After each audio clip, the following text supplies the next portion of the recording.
I don't usually do a show like this. I usually try to stay away from shows like this. But because of the major announcement from the CDC saying that the travel health notice to warn cruise passengers of the risk of contracting COVID-19 on cruise ships was announced, I've received so many questions this week about when will priority boarding return? When will testing end? When will the vaccine mandate come to an end as well? And I answer these questions as much as I can every day. But today, I'm going to give you my 2 cents, if it's even worth the 2 cents, and share with you what I think about these burning questions on everyone's mind. Let's talk about them right now on Island Time.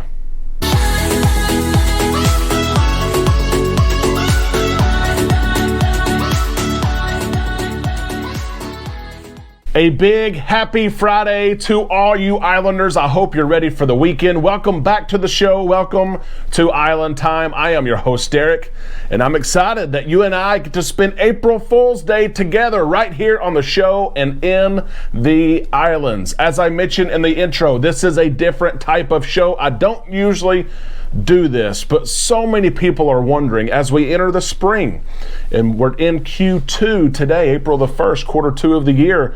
What's cruising going to look like this summer and for the rest of 2022? How does the CDC news this week change cruising? Will it change cruising? You guys know that I stay as in tune to what's going on in the industry as anybody else. I try to stay on the cutting edge of news and how news affects cruising.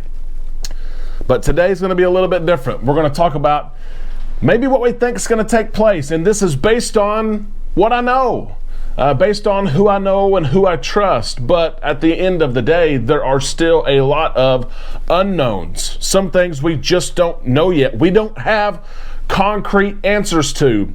But this is a place where I'm going to share my thoughts. The comment section below is a place where you can share your thoughts. Before we get started on that, I have to thank you. March of 2022 was our greatest month for Island Time on YouTube. We appreciate all you new subscribers, and if you're not subscribed yet, why not? Be part of this community.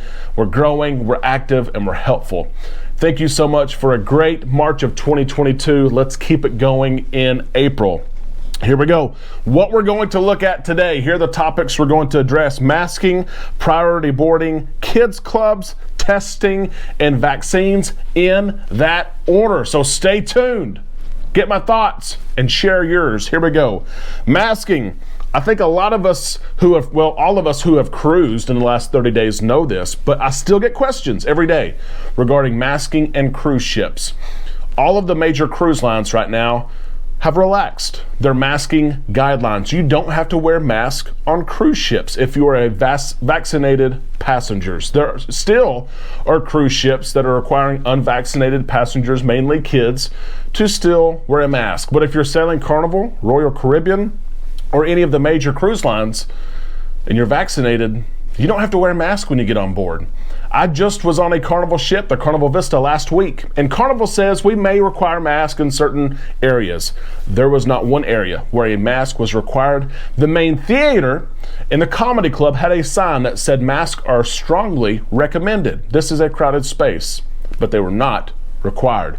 You do still have to wear a mask in travel areas such as airports, on airplanes, on trains, and even in cruise terminals. So when you're in Port Canaveral, you're in Miami, you're on the West Coast, you're in Galveston, you're in New Orleans, you're going to wear a mask while you get on to the cruise ship, but that's looking to end as well. That was extended. The TSA enforcement of that was extended last month on March the 18th. It's set to expire on April the 18th this month. As we talk about the month of April, we're going to see if it's going to be extended again. There are several of the major airlines who are calling now for this policy to go away. We're going to see eyes open April the 18th. There's a possibility that after that date, you will not need a mask for an airplane. You will not need a mask for a cruise terminal. You could cruise and never wear a mask if you so choose.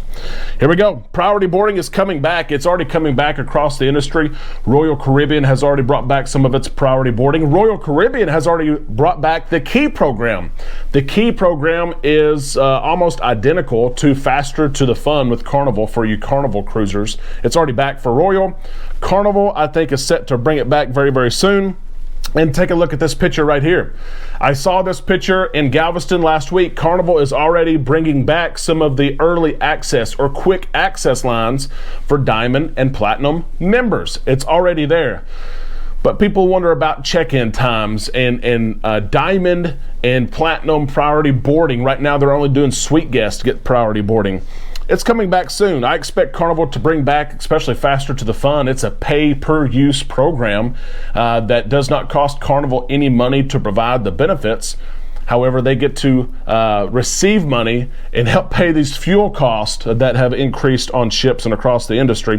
I think Carnival will bring back priority boarding, and Royal and other cruise lines who've not fully reinstated their priority boarding within the next 30 to 60 days. So as we head into the summer, I think that will be back. Kids clubs, for the most part, especially vaccinated children, those ages above 5 years old to 12 years old, those kids clubs are already open. You can drop your children off, they can play, you can go cruise. They're open for Carnival, Royal Caribbean, and other cruise lines alike. Carnival Cruise Line has especially waited for, and other cruise lines as well, but I just cruise Carnival with my 2-year-old. He cannot receive the vaccine yet, and if you're under 5, you're not vaccinated. Of course, you can't be yet. Kids clubs are not open. Cruise lines have tried to wait. They thought it would be maybe a little bit quicker than what it is for the FDA to approve the vaccine for children under 5. Then they would have opened the kids clubs, but right now they're not open. I do expect kids clubs to open up, even those under the age of 5, as we get into the summer season, which is a big family cruise time season. I think cruise line will start to open up. Even the under 5, it will be limited, absolutely, in numbers. It will be limited in hours. You won't be able to leave your child for as many hours as you used to. But they're going to open it up, just a smaller scope, I would say, within the next 60 days of travel. I hate putting these hard numbers on this, but you ask. Dozens of questions a day, so I'm trying here. Don't hold me to it.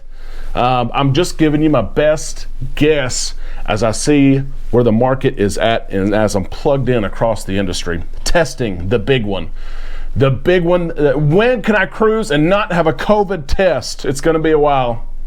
It's going to be a while, I will tell you that right now. We've seen some latitude in testing within the last 4 to 6 weeks, as if you're boosted now, if you have your booster shot, you can test 3 days before your cruise. Everyone else still tests 2 days before your cruise. Carnival has given a timeline of until further notice. Royal Caribbean has done just about the same, but some people got excited this week when Royal Caribbean announced their Alaska protocols for those cruising to Alaska with Royal Caribbean, and they said that you had to be tested, among other protocols, until May the 31st. Some people got excited and said, okay, so after May 31st, we will not have to get a COVID test in order to cruise to Alaska with Royal Caribbean. That's not exactly the case. They could always extend that date past May the 31st, but some people were excited. I don't see the testing requirement changing anytime soon. I don't. I see maybe some extra flexibility in the number of days, as we've seen it increase to 3, but I see testing requirement staying in through the summer as cruise ships are going to be packed. Cruise lines have a high amount of debt, high interest rate, and high fuel cost. We've already seen Carnival Cruise Line openly admit we're raising our prices on just about everything. Be ready for it. We've seen cruise companies increase prices on multiple things. They need people on their ships, and they have to be safe. So I think they're going to continue testing into the summer and even into the fall. We'll see what happens after that. My tip to you: use Walgreens, use CVS. These tests are free to you. I know some people will say someone's going to pay for it. It's not free. Nothing's free. I understand that. The test is free to you. Take advantage of it, okay? And the vaccine mandate, finally, a lot of people are waiting. They are simply waiting for the vaccine mandate to end in order to cruise. And again, I don't think you're in a great ship pun intended there, if you want to cruise without a vaccine. I'll share my thoughts with you about the vaccine mandate. Carnival has already shared that they expect the mandate to be in place throughout the entire year of 2022. They've done so because they've announced that, but they've also said you can apply for a vaccine exemption from right now until the end of the year. If you're cruising and you have kiddos going for the whole year, you can apply for it.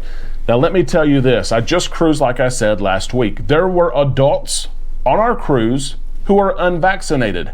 Derek, how do you know that? You can't confirm that. Yes, I can. I had 2 boys on the ship that were unvaccinated. We had to be tested. Both of them had to be tested the day of the cruise. We had to go to a special part of the terminal where there were other families who had kids that were vaccinated, but there were adults there with no kids who were unvaccinated and who had to be tested to cruise. There was a higher number than what I would have thought. I struck up conversations with these people. Did not get into what they thought about the vaccine. I don't care about that. I care about cruising and the protocols of cruising. We didn't get in if it was a religious reason, a health reason. It doesn't matter. My point is, if you want to cruise and you're not vaccinated for whatever reason it is, you don't have to share it. Book your cruise, pay for your cruise, and you can apply for an exemption. I just did this today for our June cruise. For my kiddos, you can say, I am a child. This is a child who cannot receive the vaccine. This is a child who the parents are opting to not receive the vaccine. Or I'm an adult and I'm not vaccinated. You can choose that. And if you pay your cruise in full and you apply, you can be approved. So for those of you saying, I'm not cruising until the vaccine mandate ends, you can book a cruise. You can apply to cruise for the vaccine mandate. If you don't get it, you get your money back. But if you get it, you get to cruise unvaccinated. Try it out, because the vaccine mandate, as many want to call it, it's going to be here to stay for a little while. 2022, we have a high positivity rate. A lot of Americans have had COVID. We have a high vaccination rate. Our general audience is pretty protected right now. 2023, we don't know what's going to come. We're going to see what's going to come. But I think the vaccine mandate is here to stay for this reason as well. Cruise lines, most of them, all of them, have opted into the CDC program. There's three classes of ships within the CDC voluntary program. One, not highly vaccinated, that is ships with less than 95% passengers and 95% of crew who are fully vaccinated. Number 2, highly vaccinated ships with at least 95% of passengers and crew vaccinated. Almost every cruise ship is in the highly vaccinated. Then there's one more category, vaccination standard of excellence. That's 95% of passengers and crew who also have their boosters, okay? Most ships are highly vaccinated. That 95% has stretched back to the end of June of 2021 when the cruise restart started. But there is a category, not highly vaccinated, that cruise ships can't operate under. It's their choice. And that is ships with less than 95% passengers and 95% of crew who are vaccinated. The CDC has this category set up, but no one has opened the door yet. No one has stepped into that territory. It can be there, and cruise lines may choose to take particular individual ships and place them in this category.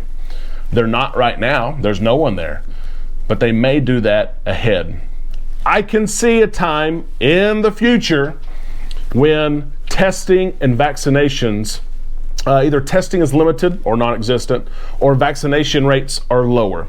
I think we will first see those cruises take place on smaller ships, on smaller sailings, 3-day sailings, 4-day sailings. That minimizes the risk to cruise lines. It minimizes the risk of contracting COVID-19 on the cruise ship. Just like we've seen on 12 and 15-day cruises, cruise lines, including Royal Caribbean, Celebrity, Carnival, say if you want to sell this cruise, you've got to get your booster shot, because there's an increased risk being around everyone for a longer time.